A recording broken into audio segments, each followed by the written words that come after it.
मेरो डिभोर्स भएको छैन। कति वर्ष भयो छुट्टी बस्नु भएको? छुट्टिएर श्रीमानबाट टाढा भएर बस्छ। अब पहिला त घिडघिडो आश थियो मेरो बुढो एक दिन आउँछ मेरो हुन्छ भनेर है। अब अहिले चाहिँ मैले डिभोर्स गरेको त छैन उहाँसँग।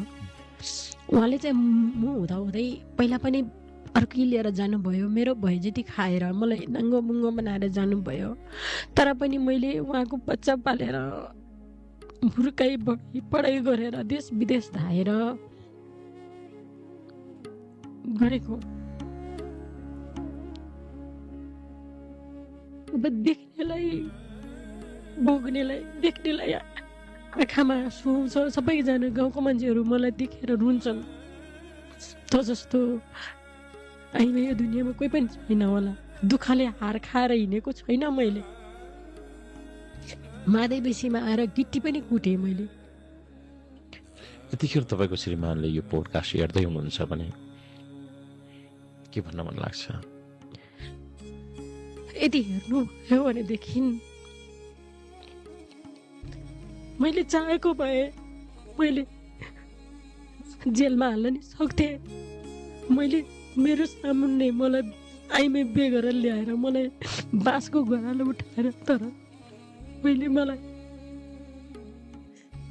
सासु ससुरा सबै मिलेर त्यो उठाउनु कुटाइदिने भयो। तर मैले पाएको दुःख मैले नपाउनुहोस्। सबैभन्दा म पहिला मर्न पाऊँ बस मेरो छोरोको जे उ गरिदिनु भयो नागरिकता बनाएर। धन्यवाद, धेरै धेरै तपाईँलाई धन्यवाद। तपाईँको नागरिकता मलाई चाहिँदैन। मलाई तपाईँको नागरिकताको जरुरत छैन। छोरोको नागरिकता बनाइदिनु भयो त्यसको लागि धन्यवाद भन्छु।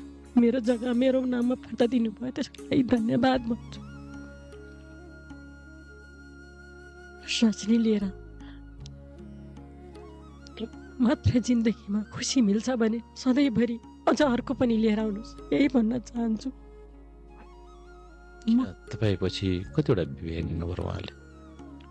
2टा गर्नुभयो। तपाईँबाट टाढा भएर 2टा बिहे गर्नुभयो? 2टा गर्नु। तपाईँसँग डिभोर्स भएको छैन अझै? छैन।